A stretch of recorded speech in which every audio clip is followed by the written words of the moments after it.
안녕하십니까. 조선족 개똥철학입니다. 오늘도 시진핑은 훈계를 하셨습니다.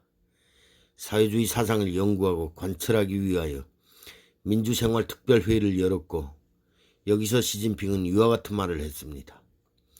당이 가장 큰 정치적 장점은 대중과 긴밀한 접촉을 유지하는 것이며, 당이 집권한 후 가장 큰 위험은 대중으로부터 이탈하는 것이다. 그리고 항상 인민을 가장 높은 자리에 두는 것은 중국 공산당의 본래 포부이자 사명일 뿐만 아니라 중국 공산당의 신념이자 사상, 성공의 길이며 모든 당원과 지도 간부의 기본 요구이기도 하다. 첫 번째 훈계, 공산당이 대중과의 긴밀한 접촉을 유지한다는 말 자체가 논리적이지 않다고 생각합니다. 당이 왜 대중과 긴밀한 접촉을 유지한다고 하는지 모르겠습니다. 대중은 외국 사람인가요?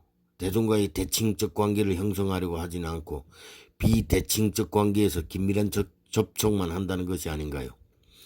대중은 항상 원하는 것을 원하는 시간에 정부에 요구하고 정부의 의견을 제출하는 것이야말로 대중이 국가에 대한 도리이자 책무라는 것이 내 의견입니다. 하지만 중국은 대중이 원하는 것을 원하는 시간대에 맞춰주려고 하지는 않고 대중과의 긴밀한 접촉만 유지한다는 억지스러운 논리만 내세우는 것이 중국 정부의 기조라고 생각합니다. 두 번째 훈계, 당이 집권한 후 가장 큰 위험은 대중으로부터 이탈하는 것이다. 여기서 가장 큰 위험은 대중으로부터 이탈하는 것이다 라고 하는데, 공산당이 언제부터 대중을 끌어안고 정치를 했다고 이탈이란 단어를 사용하는지는 모르겠습니다만, 공산당은 항상 대중을 이념의 국민이 아닌 고기를 굽기 위한 장작으로만 사용해왔던 것 아닙니까?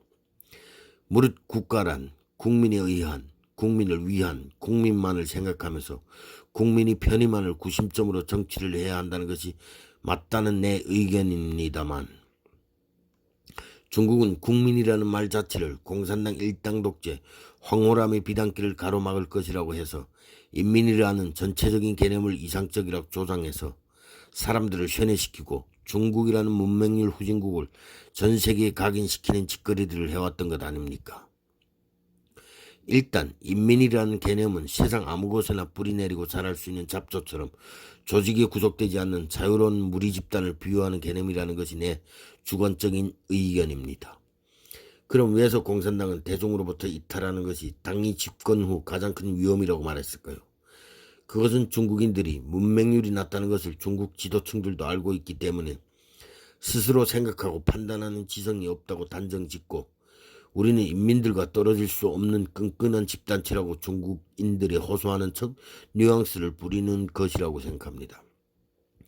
이렇게 함으로써 중국인들은 정말로 공산당이라는 악마를 자신을 희생해서라도 대중을 위하는 천사라고 생각하기 때문입니다. 왜냐하면 중국인들은 스스로 생각하고 판단하는 지성을 공산당이 대중으로부터 지워버렸기 때문에 별의별 희귀망측한 단어를 사용해도 그것이 진리라고 믿기 때문입니다. 우리는 흔히들 정의, 진리 이런 개념들을 많이 듣지만 정확히 어디에다 어떻게 사용하는지는 잘 모르는 경우가 있다는 겁니다. 특히 중국인들은 아무도 모를 것입니다. 보통 정의하면 착하고 의로운 것들을 지칭한다고 생각합니다. 그러면 착하고 의로운 것은 무엇일까요? 그것은 바로 정부가 착하고 의로운 행동을 했을 때 우리는 그것을 정의라고 하고, 정부가 착하고 의로운 행동을 하지 않았을 때 우리는 정의롭지 못하다고 말합니다. 사사로운 사건 사고를 돕고 도와주는 것을 정의라고 하는 것은 아니고 그냥 의로운 행동과 착한 행동이라는 말을 사용해야 맞다고 생각합니다. 그럼 정의라는 개념은 오로지 국가와 국민이 비대칭적인 관계를 개선하기 위하여 국민이 정의로운 항쟁을 하거나 정부가 정의로운 결단을 내려서 국민을 안심시키거나 국민의 편의를 개선시킬 때 정의롭다고 하는 것이 맞다고 생각합니다. 그럼 진리는 무슨 말일까요? 진리는 맞는 말을 한다고 해서 진리라고 하는 것은 아니고, 국가 원칙과 법 절차를 절대적이라고 생각하고 정부가 이념을 내세우거나 사상을 보급할 때 우리는 그것을 진리라고 말합니다. 하지만 중국인들은 이런 말들을 들을 수도 없고 생각할 수도 없습니다. 진리라는 단어는 존재하기에 대충 맞는 말들은 다 진리라고 상정하고 무식한 중국인들을 호도한다는 것입니다. 그럼 중국인들은 믿고 따릅니다. 왜냐하면 그들은 스스로 생각하고 판단하는 지성을 가져본 적이 없기 때문입니다.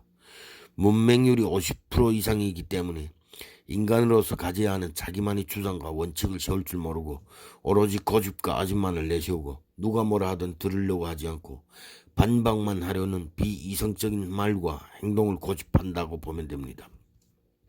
셋째, 인민을 가장 높은 자리에 두는 것은 공산당의 본래 포부이자 사명일 뿐만 아니라 중국 공산당의 신념이자 사상, 성공의 길이며 모든 당원 간부의 기본 요구이기도 하다. 여기서 인민을 가장 높은 자리에 둔다면 어디에 둔다는 것입니까? 구름 위에 둔다는 것입니까?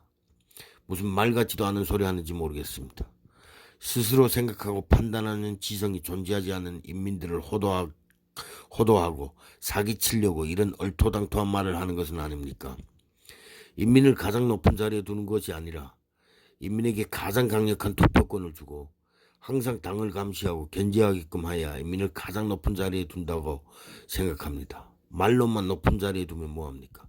인민은 아무 권리 없고 아무 권리 없는 잡초인데 항상 발로 밟고 다니면서 인민을 가장 높은 자리에 둔다는 건 공산당의 신념이자 사상, 성공의 길인가요? 모든 당원 간부의 기본 요구인 것인가요? 공산당이 하는 말은 들어보면 항상 논리가 형성되지 않은 애들 속꿉 장난 같습니다. 하다못해 조선시대 600년을 보더라도 성리학이라는 국가 이념이 존재했고 성리학을 기반으로 윤리, 정의, 진리, 규칙, 규범 등등의 원칙들이 존재했는데 이놈의 공산당은 21세기에도 국가 이념이 뭔지 정확하게 공표하지 않고 사상은 착함에 근거한 역사적인 원칙도 없고 오로지 공산당의 지배론을 사상이라고 중국인들에게 호도하는 것 아닙니까? 그리고 인민을 가장 높은 자리에 두는 것을 모든 당원 간부의 기본 요구이기도 한다는데 당원 간부의 요구하면 그들이 따릅니까? 그들이 무슨 동물입니까? 요구하면 듣고 말만 하면 따르게. 견제할 수 있는 야당이 없고 주권을 가지하는 인민이 없는데 어떻게 당원 간부의 요구하면 그들이 따릅니까? 따르는 척만 하고 부를 위해 음모와 계책만 꾸미거나 세우려고만 할 거 아닙니까? 이런 식으로 중국인들 개돼지로만 이용하고 공산당을 위한 노동의 인력으로만 생각한다면 중국이란 동물원이 얼마나 더 갈지 궁금하네요. 감사합니다. 오늘은 여기까지 하겠습니다.